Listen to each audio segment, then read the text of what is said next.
Shabbat Shalom. Now we arrive to this portion, the title, Chaye Sarah. And Sarah lived. And then you will be surprised how many midrashim are built in this portion. And midrashim that sometimes they're beautiful, but sometimes they're unbelievable. To me, what sometimes worries me is when people cannot differentiate between what I call illustration with the truth. No? If, for example, in Judaism, we use a lot of mishlei. Mishleis are proverbs. No, that is the book. We give counsel through proverbs. And to make those proverbs take a very understanding, we do the mashal. And the mashal are what is called, in our language, parables, no? Illustrations. And these illustrations help us to understand certain important principles that the Torah is trying to give us. But when we make the mashal, the word of God, and the principle, we get rid of it, that's it when we have problems. And what I am trying to is to bring to you just to understand that when a mashal, when a parable is taught, it's not that the parable what is important. What is important, what is talking about the principle that is behind. Now, here, for example, just starting this this portion, they say, by you, Chaye Sarah. And Sarah lived, and this time Sarah lived. And he say, he lived, he started 100 years, then 20 years, and then 7 years. And then our Midrashims, our sages, they tell us, when she was 100 years, she was as beautiful, as young as when she was 20. And when she was 20, she was as innocent as when she was 7 years. It's a beautiful picture. Okay? And let me tell you, sounds even incredible. Why? Because Sarah had a child at the age of 90. And you can see that when she was going at that age from one place to another, Abraham Avinu needed to tell her, tell them that you are my sister, because she was so beautiful and everybody wanted to have her. That tell you how beautiful she was. Then we're going to see about Sarah, the mother, the first mother of Israel, of the future of Israel. Is very controversial in many ways, because we can see it as a very strong woman, or we can see it as a woman who was very behind. And that's hard to see it, but you're going to see in certain things about Sarah. But one of the things that's important that I would like that you understand when I'm talking about relationships and communication, that's better. When Abraham Avinu left his land, he was 75. Then Sarah was 65. At 65, you already, as a woman, you have passed your years of having children. And she already realized that she's going with Abraham Avinu, and he had a very special task. The task was to share, to bring this only one God, the God of the universe, the Borei Olam, the Creator. And that there was the Creator of everything, and that was unified the whole humanity. Important, unify all humanity. And he had a task. And he followed this voice, this revelation, and he didn't know where he was going. Only the Creator said, go and get out of your home, your place, and take and follow me or follow this direction. And he kept going, but he didn't know where he was going to stop. He only walked and walked and walked. Can you imagine a wife like Sarah saying, "Hey, Abby, where are you going? You know, at least tell me what I need to take, what robe I need to wear." You know, and he's taking not only Sarah, but according to the Torah, he is taking all the crowd that he made. That is the word that is used in the Torah. He made a people. You know, he didn't create the people, but what is the idea that the Torah is telling us? That he was able to take a people who accepted or believed the way that he believed it. That there was only one God, the God of the universe, the Boreolam, the Creator. And these people were very faithful to that calling. That is a very important point that I need to make to all of us. Because sometimes we have this idea about that Israel is only by blood or by genes. But the greatest genes that the Creator has given to us are the spiritual genes. They're the strongest ones that hold us back. Because the beginning of all the people that Abraham Avinu counted, no one, with the exception of his nephew, Lot, was part of his family. Okay? Or had the same DNA that he had, or similar. Sarah was his half-sister, and has also the DNA. But there was nobody else. And Lot was not very successful. Then, in this story, I want that you see Sarah as a woman with a lot of courage to follow her husband to a great task with too much information and only based it on faith, on what her husband was telling her about what he has heard from the Boreolam. That takes you a great woman. And she was not weak, totally the contrary. She needed to be very strong. But at the same time, she had a special relationship with her husband. That is something that I share to young couples about the respect and reverence that she has for her husband. You see, in every relationship, no matter what, between husband and wife, there is a key here, mutual respect for each other. The husband is the protector, he cares for his wife. But the wife is really what I call it, the foundation, the support of that husband. Of course, that today we are in a situation where feminism has totally destroyed this idea. Because now women are superior than men. Like we as men, we don't know that. You know, nobody needs to tell us. We know that women can be more intelligent than us, women can be more capable than us, women can do more things than us. We know that. But we have a purpose. We have a reason why we are men. Because he gave us, the Creator, the responsibility to be the protectors, with the supporters of this what we call it mishpacha, the family and community and groups. Men were the protectors.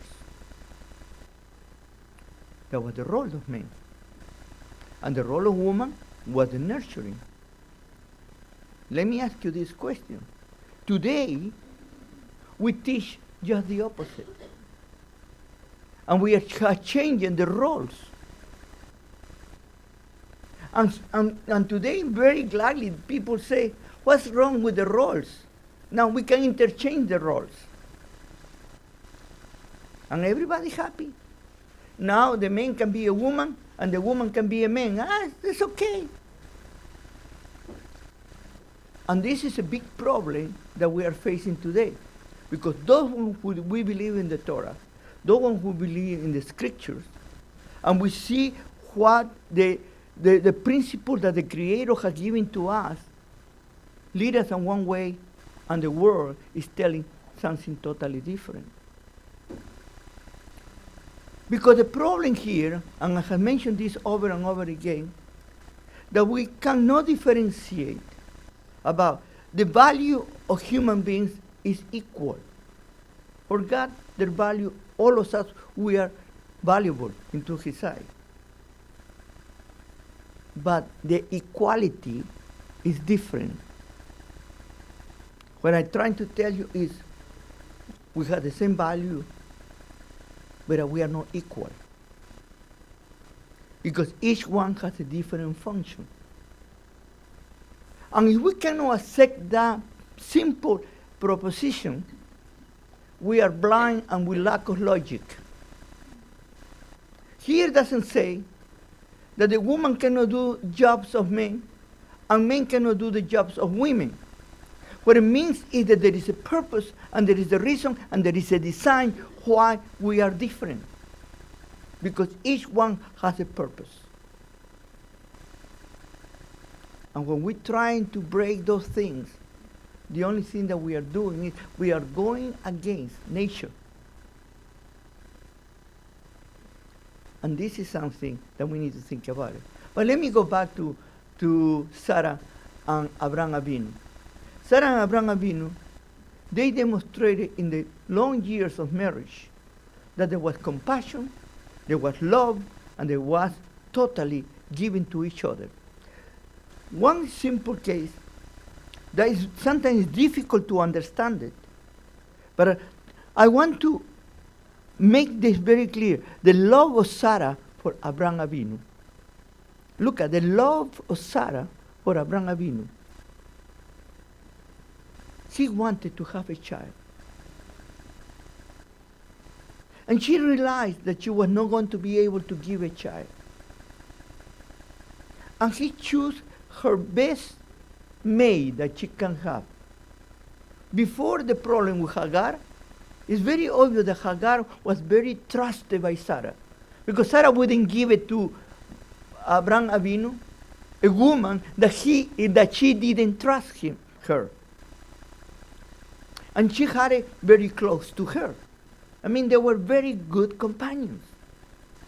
And they say, I'm going to give you the best companion they have, the helper, for you to have a child. And they have a child. But what happened after that? Look at the love of Sarah for her husband. To give this woman, her maid, in order that he can fulfill his greatest desire to have a child. And they have a child called Ishmael. And many times I have said this, and you need to understand. Sometimes when we get ahead of the plans of the Creator, we can create problems. But his desire was good, was not evil. She wanted to please her husband.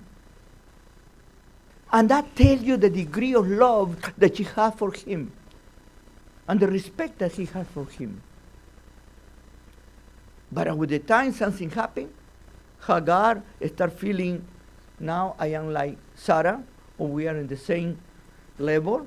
And she started and saw Abraham Avinu that he liked the boy, Ishmael, and then start creating situations that after Sarah had Isaac, what happened? She realized that that was not good for them still together. And it was better to leave and to let Hagar go away with Ishmael. And this is another point that about relationships. In Judaism, divorce is not evil. Divorce sometimes is a necessary thing. When you have a relationship with a person what is not getting anywhere, or is detrimental, is really bad, and is very destructive, it's better to separate, because in that way neither of the two suffer, and also if they have children, the children can have peace instead to have a volcanic relationship, destructive relationship. I'm hoping that they can find another partner that will be better for them. Because we sometimes commit mistakes. We choose the wrong person, thinking that is the right in the moment, but that happens. And then the Creator gave us the opportunity about the separation. We are going to see, before we saw how Abraham Avinu separated from his nephew, Lot. To avoid what? Conflict. And separation doesn't mean that we are going to hate each other the rest of our life, only we are going to live apart. And I have met many, believe me or not, in my job as marriage counselor, I have met many divorced people that now they get along better than when they were married to each other. They are even good friends. And to me, I was surprised, you know? But why? Because they realized that the relationship that they had was not the right one. And nobody's pointing the finger over them. This is the idea about our God is the God of the beginning again. And Sarah continued that, and she made every effort to make it right. Even after, you know, this situation, they went to Philistine, you know, Abimelech again. I say again because first they went to Egypt, and the second time. And then Sarah again say, I am your sister. Why? Why the sacrifice of Sarah twice? Because she loves Abraham Avinu, protected her husband. And these are qualities that we need to find it and to look at as a strong and courageous woman, as the mother of Israel. And we see those wonderful qualities. That she was a very nice and always jovial person? Of course not. That she had her character? Of course that she had a character. Okay? And when the Creator said to Abraham Avinu, listen to her and do what she says. Okay. You know, you need to, us as men, we need to be smart. We need to listen our wives. You know, because they have a lot of wisdom too. And we need to hear that. Well, immediately after that here in this parasha is going to come another relationship.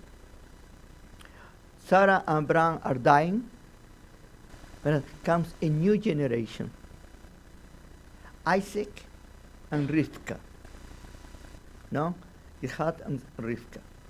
And can you question yourself and ask this question to yourself? Why Abraham Avinu didn't allow, for example, that Isaac will marry one of the girls that became the daughters of the people who came with him? All of them, all those, they believe like him, they grew up with him, and they had the values that he had already taught. Why he needed to send his employee? By the way, many sages are going to tell you that was Eliezer. The Torah doesn't say that he was Eliezer. By the way, you need to be careful. There is an assumption. We always keep assumptions. you know. But here, sends his servant or employee to look for wife on the land that he came from. He never said to his employer, go to the house of my relatives. We say, go to the land where I come from and send it there. And say, don't take Isaac, and do not, if it doesn't work, come back, don't worry, but don't move Isaac from here. He was protecting Isaac. The question that will be among ourselves is, why he needs to send his servant so far away to find a mate for Isaac, his son? Isaac was the son of the promise. And one of the midrashes they tell you, by the way, only going back, is that Sarah died after she heard that Isaac was killed by Abraham Avinu. You know, when Sarah died was 127. Then how old was Isaac? 37. And I give you these numbers because then you later on, supposedly 3 years later after the death of Sarah, no, he was 40. That's the reason that comes the 37 and the 3 years, because he was 40 years old when he met Rivka, the past 3 years. Now, supposedly she died of heart attack, thinking that Isaac was killed. Then came back Abraham Avinu and feel really bad, and he cried. He cried for Sarah. What is telling you about his relationship with Sarah? He really cared for Sarah. He loved Sarah. Sarah was very special and dear for him. Then he sends this man to look for a wife. And that's why it needs to be as far as he could send him. You know? Why? Think about this. He could have a girl from his own group that had the same principle and same value. But he needed to send it very far away. And please don't tell me that he sent it there because the Canaanites were pagans. And to marry a Canaanite person was going to take it then to pagan practices. Because very far away that he was sending these men they were also pagans. And Rivka was a pagan. You know, she didn't believe in the God of Abraham, Isaac, and Jacob. She was a sister with Laban, daughter of Bethuel, granddaughter of Nahor. And here comes something very interesting that we have been discussing later on about. I come from a group of people that the parentage, how do you call it, the lineage of relatives is based on levels, no? First, second, and third level. In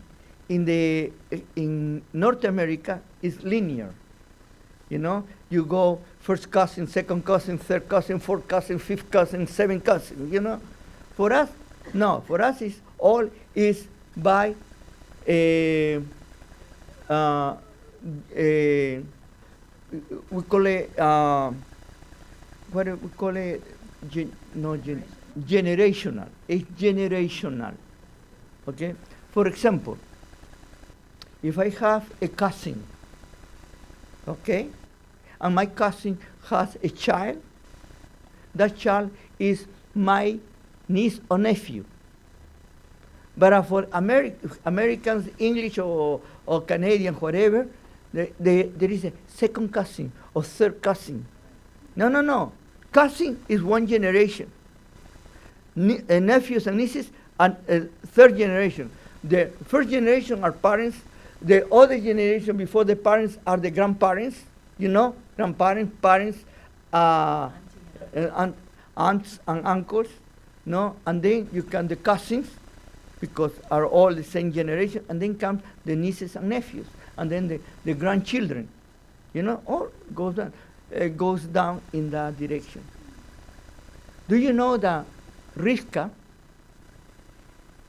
was in relationship, according to my understanding, Laban and Rivka were nephew and niece of Isaac.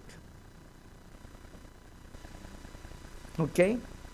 And Abraham Avinu was a grandpa. Generations. Now, this is a relationship that is made, and Rivka comes and becomes the wife of Isaac. According to some Midrashim, they say that Rivka, when she was found, she was 3 years old. And like I told you, when we look at this Midrashim, we cannot take it in literal. What they wanted to tell you or to give you is that why they say that she was 3 years old when she met Isaac? Because she was innocent. Okay?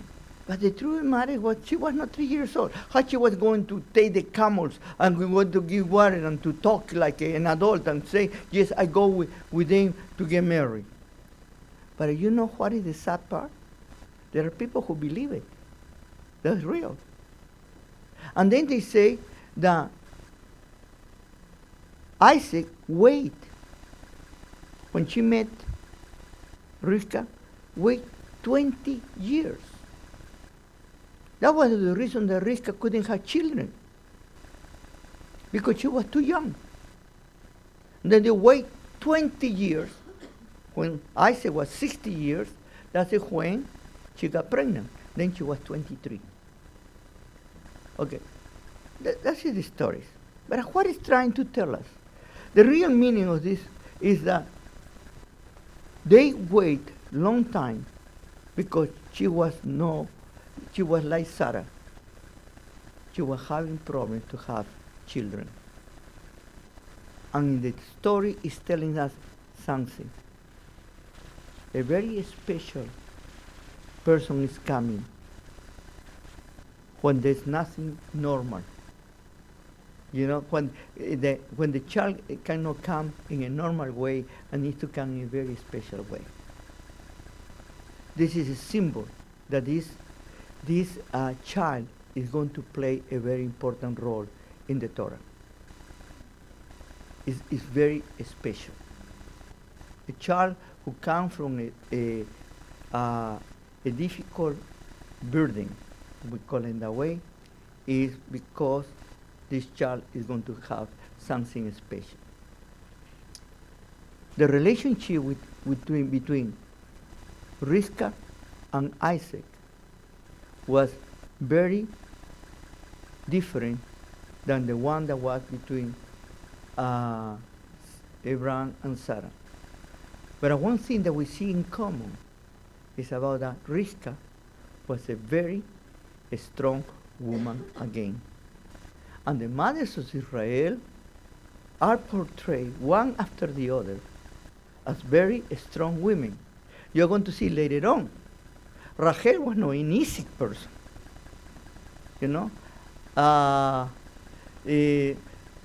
His sister, Leah, she was very quiet, but Rachel, she was a strong person.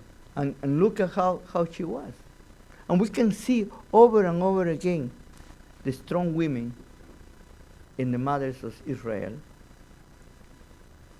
What the Torah is trying to tell us?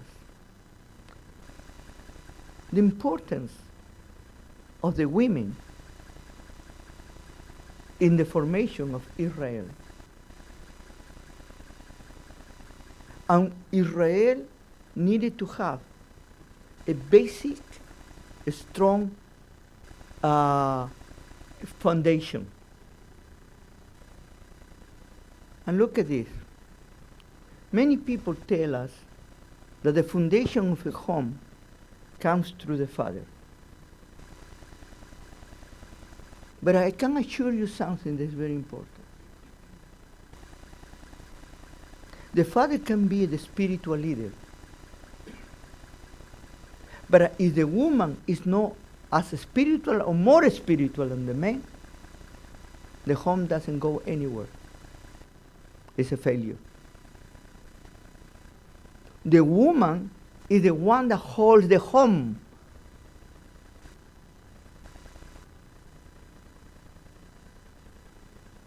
And I say to the young people, when you choose a partner, I say to the woman, look at the young man about their values and their principles. And I say to the young man, look at the woman about their values and their principles. Because if you see somebody that is only all cosmetics and nothing inside, it's worth nothing. Because the external beauty disappears very soon. What it holds is the values and principles that the person has inside that last forever. Today we live in a society that is all based on image. We're in a society that in the look. And we forget that what is the most important thing. You know how you look is what you have inside. I say to the girls, don't worry about how pretty you are externally, but I worry about how valuable you are from inside out, because your true beauty comes from inside out. And the same thing I say to the young men, your wholeness, your character as a man doesn't come because you are macho man. Your character comes from inside, about principles and values that you have, and respect and reverence to your wife. We are living here examples that the Torah is trying to give us. And these two strong women, look at two strong women, Sarah and Rivka. They're going to show us that even that they're stronger sometimes than the men are more kinder and more softer, especially Isaac. And Rivka was very strong. She was under him, and women don't like this term, under. But what hurt that she decided to do it, because she could destroy Isaac in any second. She made that decision. Why? Because she always loved and respects him. I say that in many times. Listen this carefully. Men. The woman can take a lot from men. But when the woman loses respect for the man, the relationship is over. Then, you as men, you need to always be careful how you treat your wife, and always be careful how you relate with them. We are going to commit many mistakes, but always be strong enough to stand up and acknowledge your mistakes and try to do better. And when you do something wrong, instead to justify it, accept it and make it right. Doesn't mean that we are goody-goody. But what it means is that in every relationship, there needs to be both sides, and both sides need to respect each other. And here ended with this. In order to have a good relationship, you need to have a clear communication. Even when you respect each other, but there is no a clear communication, there are problems. And we are going to see later on with Rivka and Isaac. When, ladies, don't blame men when they don't do what supposedly you want that they need to do. Until you are clear, what do you want? Men cannot, and it is impossible for them to read your mind. You as a woman, because you have the extra sense, that you have intuition, and you have this and you have that, and you can hear a baby crying 20 miles away, you know, men cannot do that. And don't be disappointed that men don't understand you what you want until you tell them what you want. And you get upset with the men because they didn't do what you wanted. The first thing that you need to ask the question, did I ask him to do it? Or supposedly he needs to know. Don't waste your time. Amen. Be always tune up to your wife. And sometimes the only way that I know to tune up is the change of mood. When you see your, you say, being smart, say, here there is something wrong. I smell something that is not right.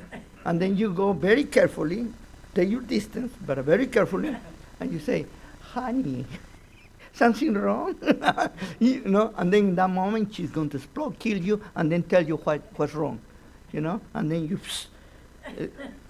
because at least you know what it is. Okay? Okay. Thank you. And you took the word from my mouth, but it's true. Don't ever believe your wife when they say, oh, nothing, everything is okay. That's not true. Okay? What happens is they don't want to tell you because they are upset that you cannot know or understand them. And I'm going to give you a word of hope. You will never, ever, you're going to know your wife completely. And say hope because in that field you don't feel frustrated. It's impossible to know her. They know you better than you think. And I'm going to demonstrate to you. The men come to the house and start, can the wife? And the men start crashing. They say, how do you know that I wanted that? Huh? They know everything. They always want to be ahead of you. Okay? And they tell you, and because there's intuition. We don't have it. Sorry to tell you. We lost it. When they divide in two, they gave it the best to them. Okay? And they left us only with the half part. Then, here is what is important. Communication. And I ended with this.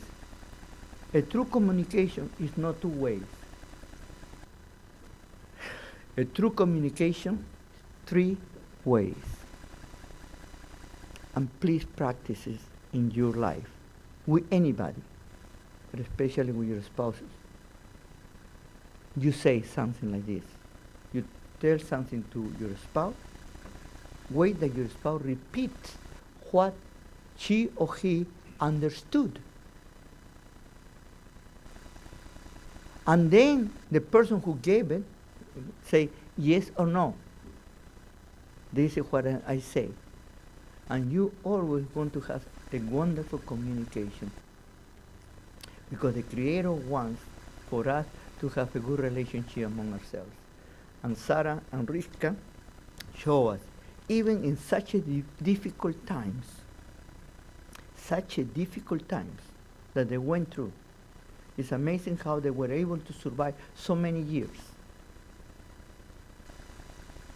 in very difficult environment and trying to create, to form a generation who will guide us to the true God, the God of Abraham, Isaac, and Jacob. Blessed be his name. Shabbat Shalom.